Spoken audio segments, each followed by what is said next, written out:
separation of pups from their mothers, this is rat or mouse pups, at early in life, for brief periods of time, like 10 minutes a day during the first 2 weeks before the eyes open, leads to a more laid-back personality, if you will. And other studies have shown by people like Michael Meany and so on have shown that this can, and Robert Sapolsky, I should add, have these animals age more slowly.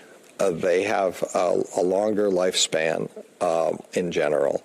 So a mother who has and that the mediator of these handling effects that Levine and Denneberg originally found is actually the amount of maternal care that the mother pays attention to how much licking and grooming occurs. And the more licking and grooming, according to the Michael Meany view, the more laid back the animals will be, the longer the life they will have, the more perhaps cognitively sharp they will be. But you have to remember that that's in a safe environment. If it's in a dangerous environment, then having a more anxious personality, a more wary personality, may actually be better for survival. So it's very much dependent on the living environment, and you can easily extrapolate that to people.